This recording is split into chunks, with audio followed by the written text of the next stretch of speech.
Big Thompson River, guys. There's a truck down there. We got our first fish.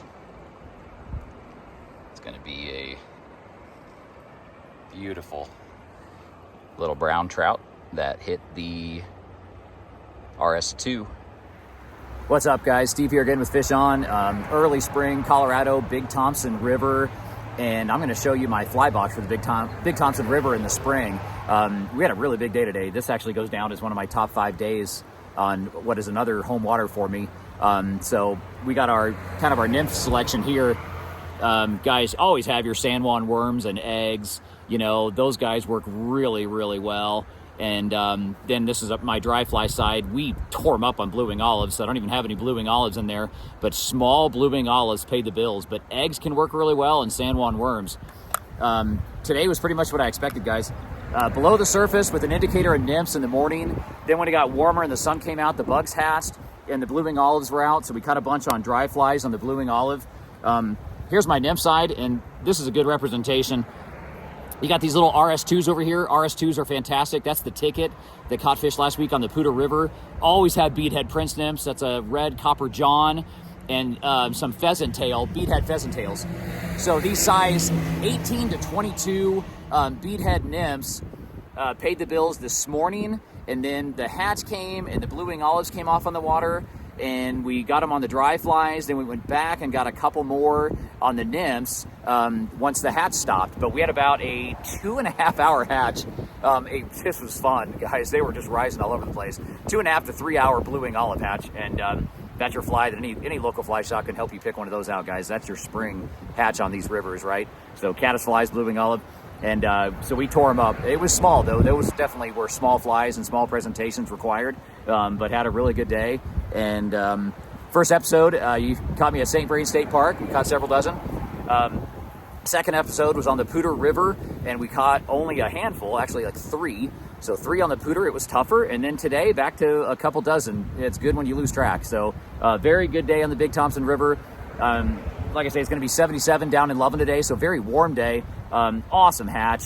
And this spot behind me is 30 miles west of Loveland and just a couple miles below Estes Park. So we're on that classic mini tailwater fishery below Olympus Dam and Lake Estes. So tailwater below the dam. That's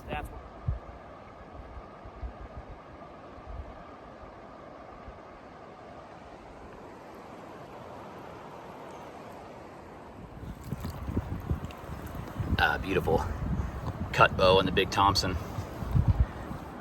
Can you guys see that? He's got a slash. He's got to get his wits about him. There we go. Once again, guys, the rubber mesh net with the flat bottom where his gills are free and he can breathe. He's in cold water, so this one's going to be just fine. But beautiful little cut bow. We got a blue wing olive hatch going, and got a GoPro. I'd have a lot more fishing video. I don't want to drop my phone in the river, but if you can see, it's got that slash.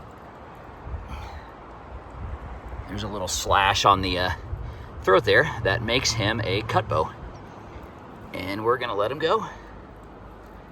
Let another fish on.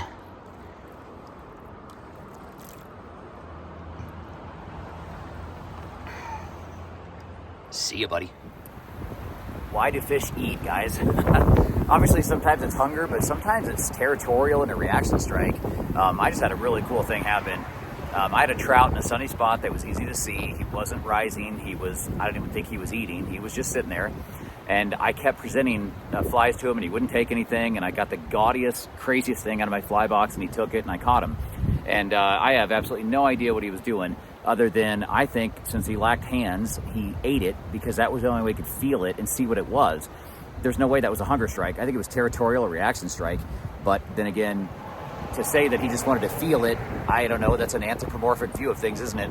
But if you guys have an opinion on that, leave a comment below.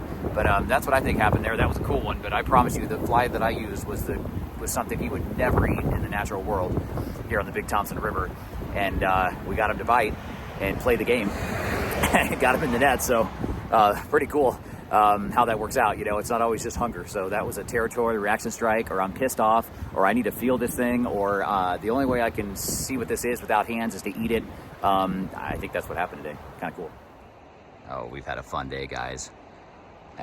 They are rising all over the place. It is a full-on Big Thompson River, Colorado Spring, blue wing olive hatch. I bet you guys can see the bugs in the air and some rising fish.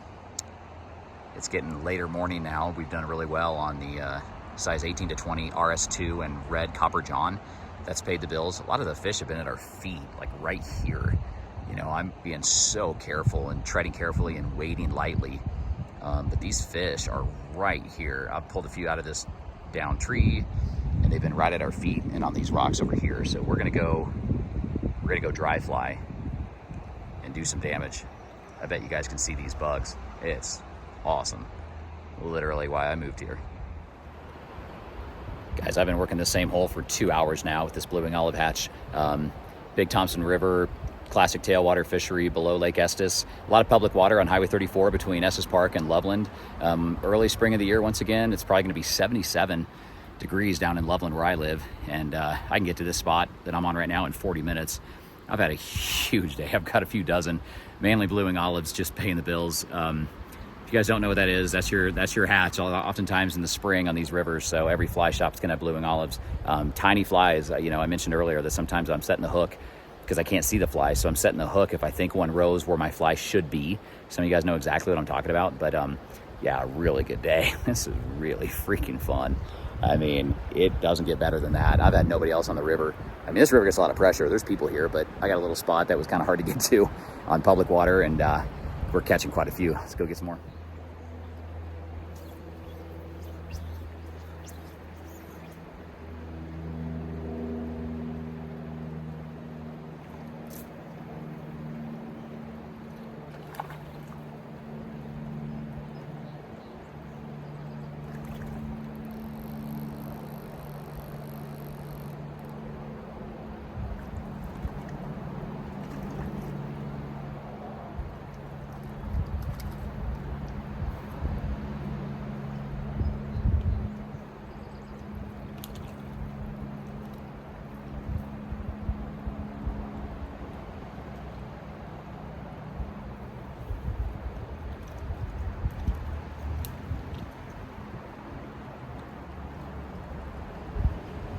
Never leave fish to find fish, so we just haven't left this spot. I always try to figure it out, but they've been biting. We've caught a ton of fish, but the hatch is over. The rising fish are done. We're gonna go back below the surface with some size 20, 22, just tiny nymphs again, some attractor beatheads, RS2, and maybe a pheasant tail beathead or something like that.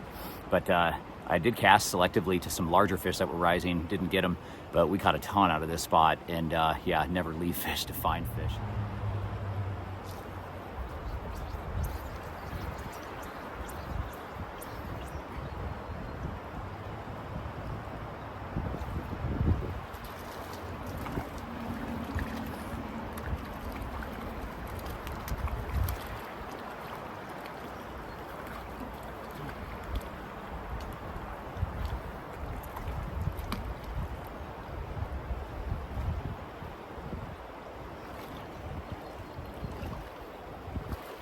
Spring blue wing olive hatch, guys. I mean, it just doesn't get any better than this. It's just every cast of the fish at this point. Wish I had a GoPro. Chest GoPro would be awesome.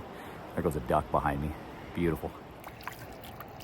Another rainbow here. This one doesn't have the orange slash on the throat, so this makes it a pure rainbow and not a cutthroat rainbow hybrid.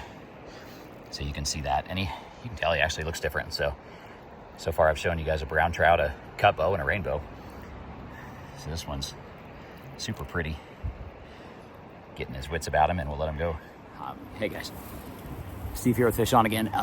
It's just one of those days out here. I mean, guys, we've got a ton. There's a just gigantic blue wing olive hatch going on. This is just one of those days where I'm using such small flies, 18 to 22 all day, and the dry flies and the surface bites that we all love are so small that I'm setting the hook if something rises near where I think my fly should be. Some of your guys' eyes are way better than mine, but I'm setting the hook if something rises near where my dry fly should be, because I can't see it.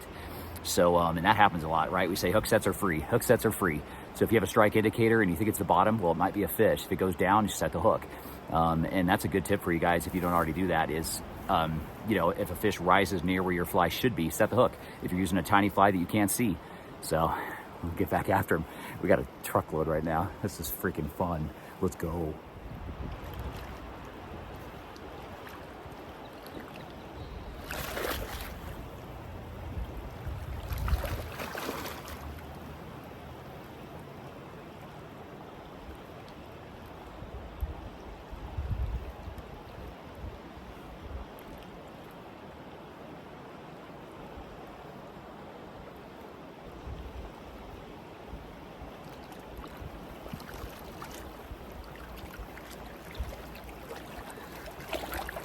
Brutal.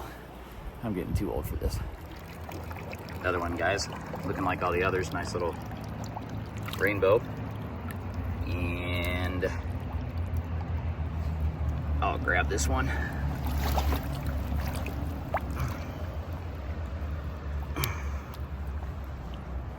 There he is. See ya. Another one here, guys.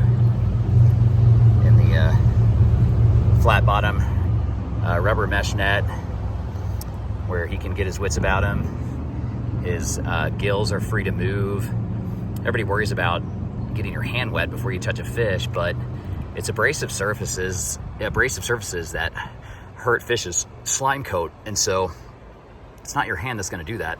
So we're going to do a video on just like keeping these guys alive and reducing delayed mortality, but this one is another